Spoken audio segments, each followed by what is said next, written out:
Bien, après cette présentation impressionnante, je vais essayer de vous expliquer un petit peu ma démarche. D'abord, il dit qu'on n'a pas vieilli. En fait, c'est presque vrai, mais ça nous rapproche quand même un peu plus de l'utilisation éventuelle d'une maison de retraite que d'une crèche. Hein. Donc, on est un peu plus motivé pour s'intéresser à la vie dans les EHPAD hein, que dans les crèches. Voilà. Donc, j'ai voulu reprendre un petit peu qu'est-ce qui se passe dans une maison de retraite. Hein, qu'est-ce qu'on cherche à faire, pourquoi et comment on pourrait effectivement s'y prendre pour correspondre à mon sous-titre là qui est la variante. D'essayer de trouver, et on l'a vu ce matin, que le type J, le règlement type J, il existe, il a été pensé dans un certain contexte, mais finalement il présente des tas d'inconvénients. Hein, ils ont été à peu près exhaustivement listés ce matin, donc on ne va pas revenir là-dessus, mais il faut quand même réfléchir autrement. Donc je suis remonté un petit peu à l'origine, finalement, les expériences. Les expériences, c'est quoi? C'est ce qu'on a pu vivre les uns et les autres, et puis j'ai repris simplement le feu qui se développe dans une chambre, type chambre occupée par une chambre d'une maison de retraite, qui ne présente pas de caractéristiques particulières.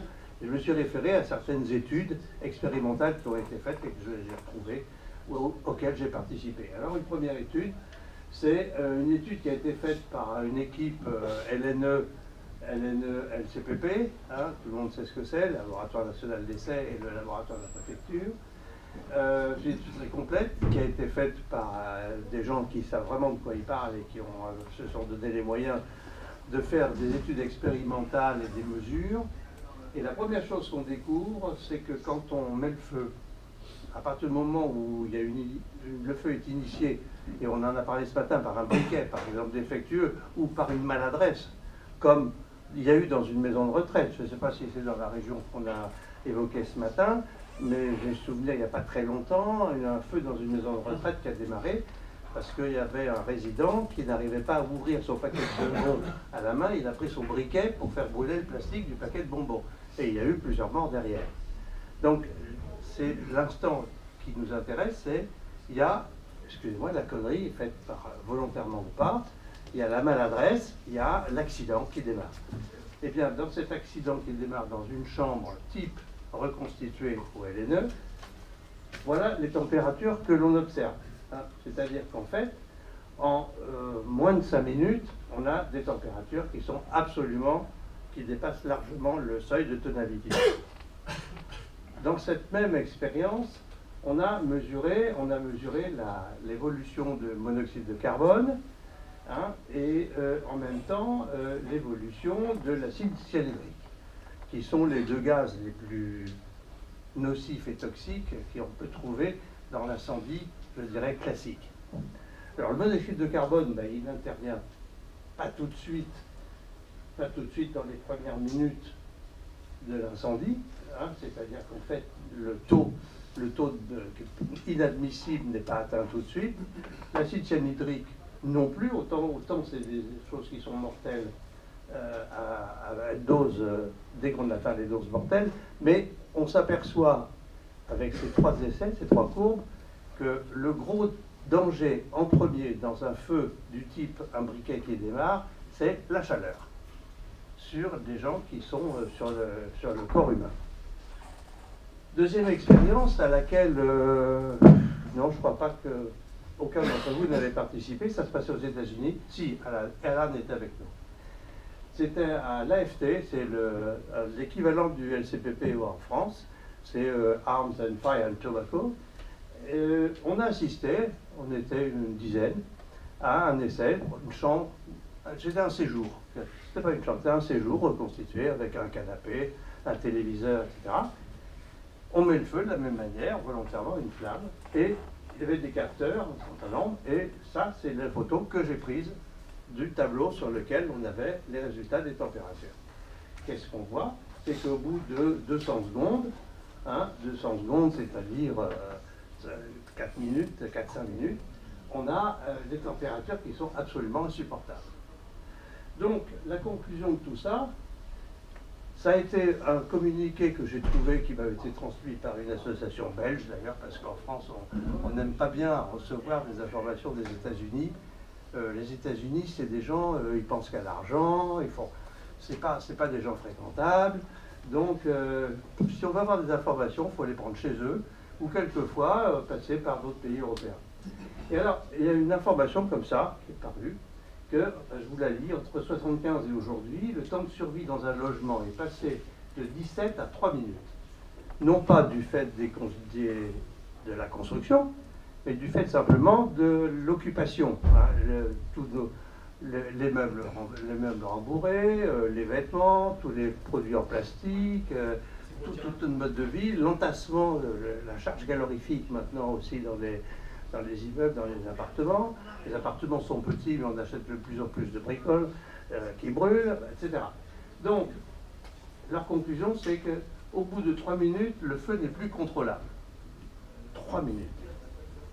3 minutes, toujours après, on prend comme point de départ, non pas un petit feu couvant, mais une flamme, une petite flamme à proximité d'un produit combustible.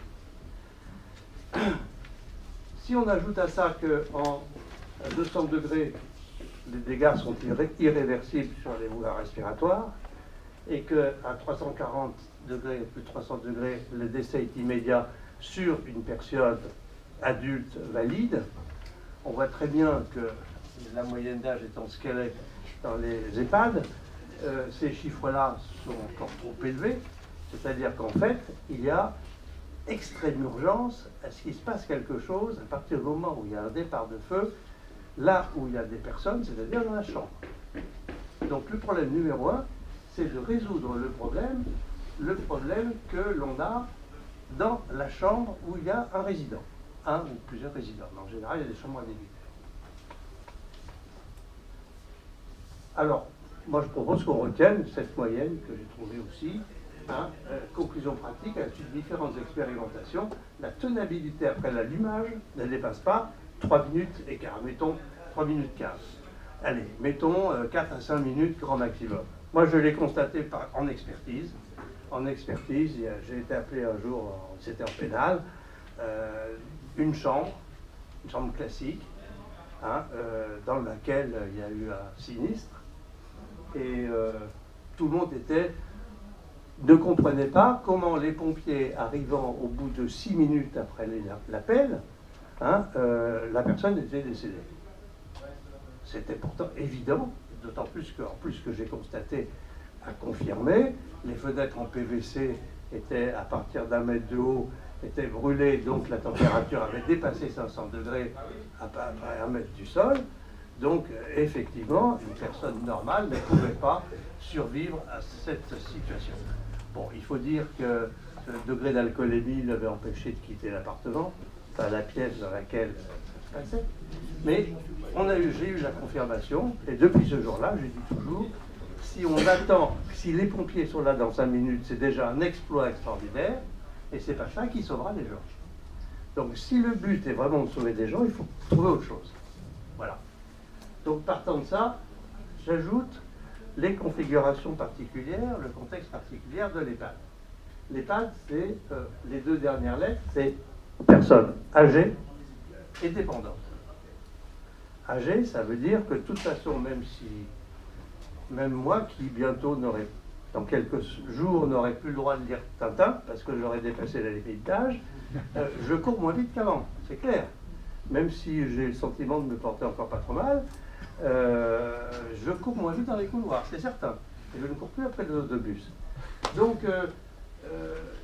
plus on est en maison de retraite, plus on se déplacera lentement, si on se déplace de manière autonome. Ce qui n'est pas le cas de la majorité des gens. Dans les maisons de retraite, j'en ai en expertise, la majorité des résidents circulent en fauteuil roulant, quand ils circulent.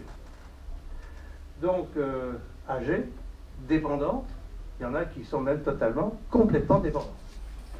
Donc la notion d'évacuation, ça a été dit ce matin, je ne vais pas y revenir, moi j'avoue que j'ai du mal.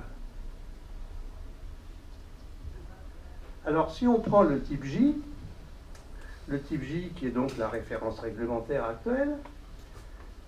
Vous connaissez tout par cœur, le J-3. Renforcement des conditions d'isolement. Ça coûte des sous. Et en plus, c'est contraire à toutes les facilités de circulation, à la visibilité, à tout ce qu'on veut. Large emploi de la détection automatique d'incendie permettant une alarme précoce. Très bien. Mais qui dit ça dit SSI. SSI, c'est compliqué, ça coûte cher. Et qui est-ce qui va bien gérer le SSI? Moi, j'ai eu des expertises dans des maisons de retraite où l'alarme a été donnée par le bruit de la porte coupe-feu qui se fermait. Parce que ça faisait plus de bruit, ça marchait mieux que le SSI. Ben oui, il était réglementaire, mais il ne marchait pas bien. Désenfumage des circulations. Ça aussi, c'est un débat. Il y a certaines études d'ingénierie de désenfumage qu'on peut faire maintenant, depuis mars 2004. Les études d'ingénierie ont tendance à montrer que, un petit peu parce qu'on a affaire à des personnes âgées en particulier, le désenfumage tel que prévu dans l'IT 246, il ne va pas permettre forcément aux gens d'évacuer correctement. Dernier point, sensibilisation et formation de personnel. Le L n'est pas bien placé, là vous avez rectifié, aux tâches de sécurité. Ça, c'est, pour parler poliment, c'est une vue de l'esprit, parce que dans la pratique, j'ai jamais vraiment rencontré. En tout cas, si on se replace dans le contexte, et ça a été évoqué ce matin, d'une action efficace en moins de 5 minutes, 3-4 minutes, il ne faut pas rêver. On ne peut pas compter dessus. Alors au milieu de tout ça, on a une imposition des zones qui sont des contraintes de construction, donc des capacités d'hébergement de 14 résidents par secteur, avec des surfaces d'utilité de 600 mètres carrés. Je parle toujours de bâtiments neufs, ce qui n'est pas sans contrainte, parce que ça suppose plusieurs monts de charge ou monts malades par secteur, des compartiments un peu compliqués. Enfin, vous connaissez ça parfaitement, c'est un petit peu compliqué. Alors maintenant, qu'est-ce qui est reproché à ce type J? Moi, j'ai un très gros reproche à faire, c'est que ce n'est raisonnablement applicable que dans des constructions entièrement neuves. C'est-à-dire sur un terrain à 25 km du centre-ville, pas cher, parce qu'il faudra que ce soit cher, pour faire du neuf. Donc un champ de luzerne, sans transport en commun, sans commerce autour. C'est-à-dire qu'en fait, on envoie des gens dans un mouroir. Personne ne peut aller les visiter. Si les gens de leur âge, il faudrait qu'ils puissent conduire, ce qui n'est pas toujours le cas. S'il n'y a pas de transport en commun, parce qu'en général, il n'y en a pas dans ce genre de situation. On les isole de tout commerce, on les isole de toute possibilité de contact avec l'environnement extérieur, avec la vie. Et c'est vraiment condamner les gens à une fin fort triste. Donc, à l'inverse, qu'est-ce qu'on a?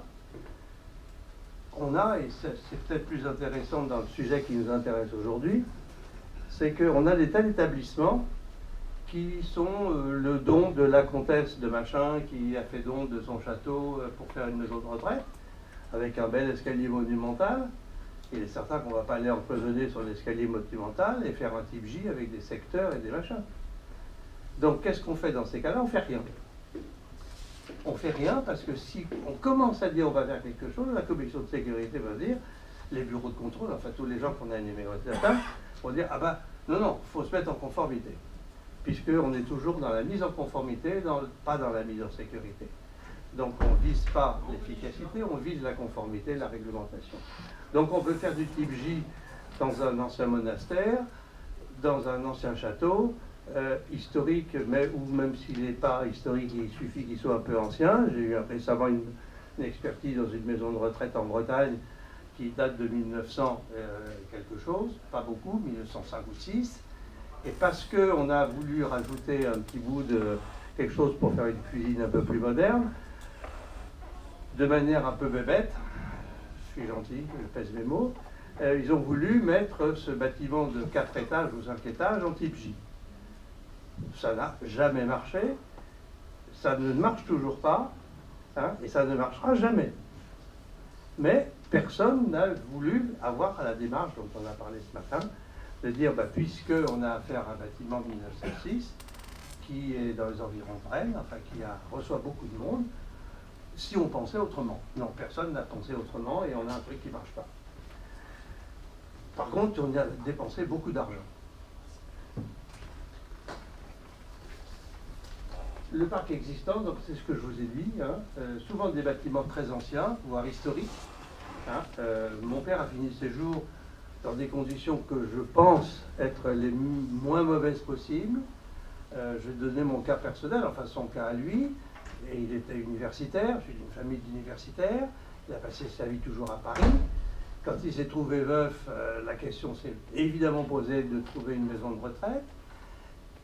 On en a trouvé une, heureusement, dans Paris Rive-Gauche, qui était son domaine.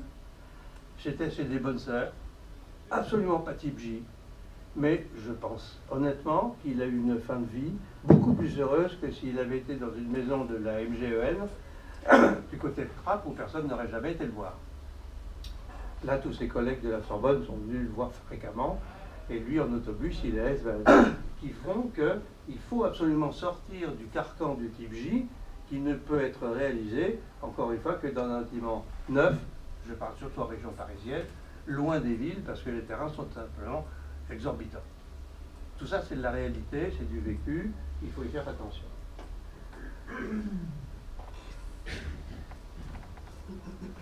Bon, les équipements techniques, là aussi, sont jugés trop complexes pour les exploitants. Et de toute façon, la sécurité, pour les exploitants, c'est toujours trop cher, il ne faut pas se cacher. Hein. C'est toujours trop cher. Mais quand on a affaire à des choses dont ils se disent, mais c'est très cher, mais ça ne marche pas très très bien, c'est pas ça, ça ne répond pas vraiment à notre besoin et à la sécurité des patients, c'est encore beaucoup plus mal accepté. Le personnel, quand on a travaillé donc il y a 13 ans, sur cette notion de personnel dans les 2002, c'était en fait on avait travaillé en 2003. 2003 pourquoi? Parce que 2003 c'était l'année de la sécheresse et on a beaucoup parlé du personnel dans les maisons de retraite en 2003. Et en 2003 on s'est aperçu qu'il y avait par patient en France, par résident en France dans les maisons de retraite, exactement 3 fois moins de personnel qu'en Allemagne. Donc, ça laisse à penser quand même qu'il y a un petit problème. Alors, je ne veux pas me lancer dans un grand discours politique en expliquant pourquoi les salaires, les charges, les machins, etc. ne sont pas les mêmes. Mais ça prouve qu'en fait, la réponse qui m'avait été faite par un membre de la commission avec laquelle on travaillait, c'était de dire, ah oui, mais nous, on est ministère de l'Intérieur, c'est pas notre ministère qui s'occupe du personnel dans les établissements sociaux, médicaux. Donc voilà, ce sissonnage des responsabilités, ça ne fait pas beaucoup. Donc je pense qu'en France, on n'est pas à même aujourd'hui de s'équiper en personnel suffisamment en nombre, suffisamment compétent, suffisamment formé pour répondre à l'exigence du type J. Donc là aussi, il ne faut pas se cacher derrière son petit doigt. Hein, il faut là aussi trouver autre chose. Donc, bon, ben voilà le sujet. Enfin, la variante du sprinkler. Hein, qu'est-ce que ça peut donner? Ben d'abord, au départ, et ça a été un petit peu ce qu'on a entendu ce matin, et ça, j'en suis très très content, parce que enfin, le sprinkler, ce n'est pas une dérogation, comme on le voit souvent dans la réglementation. C'est pas le truc qu'on met en plus sans toucher au reste. C'est pas le truc qui vient en compensation d'un truc qui marche pas bien dans le projet. Non. Le sprinkler, c'est au départ un outil tellement important dans la conception de la sécurité que ça fait partie des éléments à prendre en considération dès le départ comme un élément majeur de la conception de la sécurité. Ça ne veut pas dire qu'il ne faut rien faire d'autre. Ça veut dire qu'il faut... En Belgique, nos voisins belges, ils ne sont pourtant pas, c'est pas très exotique, à partir du moment où un bâtiment fait plus de 4 étages, on doit réfléchir. On coupe la page en 2 verticalement, si c'est sprinklé, si c'est pas sprinklé. Si c'est pas sprinklé, n'importe quoi, la structure est coupe-feu, stable au feu 1 heure. Si c'est sprinklé, stable au feu 1 demi-heure. Au départ, on prend en compte si le sprinkler est l'outil avec lequel on va travailler. Ben, c'est comme ça qu'il faut travailler aussi. Ça nécessite de revoir totalement la conception de la sécurité en tenant compte des objectifs. Les objectifs, je ne sais pas si on a le temps d'en parler, il y aurait beaucoup de choses à dire. Le sprinkler, il faut se dire que ça doit permettre d'assouplir le compartimentage, les exigences de compartimentage. Il ne faut pas oublier que le sprinkler, par sa fonction de contenir l'incendie, de circonscrire, joue un rôle semblable à celui du compartimentage, qui est, je le rappelle, d'éviter le développement du feu dans d'autres zones. Donc ça permet d'assouplir le compartimentage et d'alléger certains équipements. Je ne parle pas des portes, qui est encore un autre sujet qu'on a évoqué ce matin. Il est facilement réalisable dans les bâtiments anciens ou dans les améliorations pour peu de travaux dans des bâtiments existants. Il agit rapidement sur le début d'incendie, donc si on revient à ma première courbe, dans les 3-4 premières minutes, il aura agi. On peut estimer qu'à partir de notre hypothèse de départ de feu d'une flamme, dans la minute, on a la détection, et dans les 2-3 minutes, on aura l'extinction, enfin l'arrosage par sprinkler. Donc on aura une action rapide en début d'incendie. Et enfin, et non des moindres, et vous le savez tous, il y a quand même des statistiques internationales sur l'efficacité du sprinkler, y compris du sprinkler résidentiel, qui sont quand même très éloquentes, très positives et très éloquentes. Voilà ce qu'on peut dire encore. Peut permettre la mise en sécurité des existantes, on l'a déjà dit, permet de sauver des établissements anciens à moindre coût. Vous en avez eu l'expérience ce matin. La durée de vie du sprinkler, c'est normalement une trentaine d'années. Et quand on dit la révision trentenaire, elle est nécessaire. Pourquoi en milieu industriel? Parce que l'industrie, elle évolue, les charges calorifiques évoluent, les conditions d'exploitation des bâtiments évoluent. Donc il faut, au bout de 30 ans, se poser la question, est-ce que l'installation est toujours adaptée aux risques d'aujourd'hui? C'est ça la motivation essentielle à la trentenaire. En maison de retraite, il n'est pas dit qu'au bout de 30 ans, on ait changé considérablement l'exploitation de l'établissement et que ça nécessiterait une révision complète de l'installation. Mais quand bien même, pendant 30 ans, normalement, il n'y a pratiquement pas d'entretien. Alors que, si on compare avec le SSI, le SSI, au bout de 15 ans, en général, on ne trouve plus les pièces et il faut remplacer. Je vous note un coût de l'ordre de 40 €, c'est cohérent avec ce que vous avez entendu ce matin. J'ajouterai un chiffre qu'on avait obtenu aussi en travaillant ensemble avec Youssef sur un autre projet de résidentiel, c'était dans des immeubles de logement. On était arrivé à plutôt une trentaine d'euros du mètre carré, ce qui était cohérent avec le prix que nous avait indiqué en Suède. Voilà. Mais bon, on était dans des conditions, il n'y avait pas besoin de surpresseur, il y avait de l'eau au pied de l'immeuble. Enfin, donc 40 € pour une maison de retraite, je pense que ça peut être une moyenne qu'on peut prendre en considération. Enfin, voilà, j'ai trouvé sur Internet, parce que pour préparer cette séance, j'ai regardé un petit peu ce que c'était que des EHPAD et tout, vu par des exploitants d'EHPAD et non pas simplement toujours sous les aspects de sécurité incendie.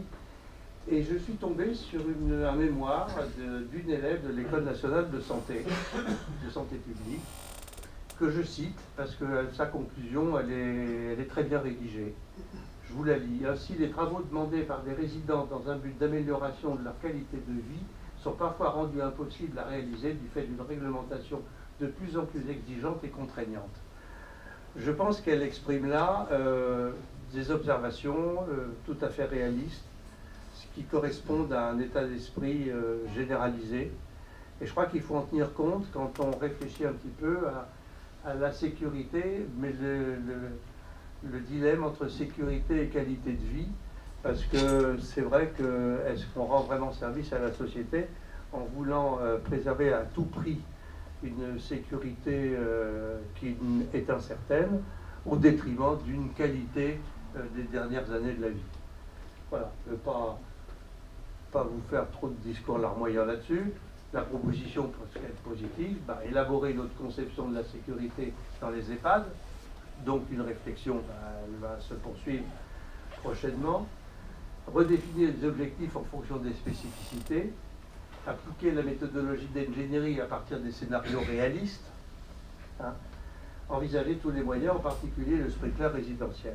Alors pour ce qui est des objectifs, je voudrais juste, sans paraître trop cynique, faire part un petit peu d'un sujet dont on ne veut pas parler en France, mais dont on parle ailleurs, qui est un petit peu de faire la part du risque. Je pense par exemple, j'ai eu l'occasion de travailler avec un grand groupe hôtelier international.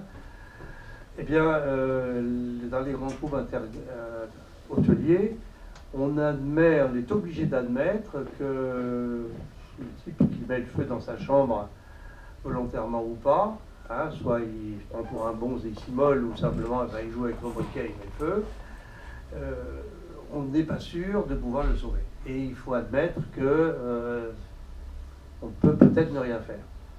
Par contre, ce qu'on ne veut pas, c'est que le voisin, lui, soit victime de la maladresse du type qui a mis le feu dans sa chambre et qui est resté. Je crois que c'est ça aussi qu'il faut avoir un petit peu, inconsciemment ou pas, mais il faut être réaliste et présent. Il faut avoir présent à l'esprit le fait que quelqu'un qui fait une grosse bêtise dans une chambre d'une maison de retraite, il y a de fortes chances pour qu'on ne puisse pas le sauver. Il ne faut pas mettre en face de ce risque des choses disproportionnées. C'est un petit peu cruel, un petit peu dur, mais si on rapproche ça du coût de la durée, du coût de la vie, du coût, etc., de l'espérance de vie, etc., voilà. Le tout, c'est d'avoir le courage d'être cohérent.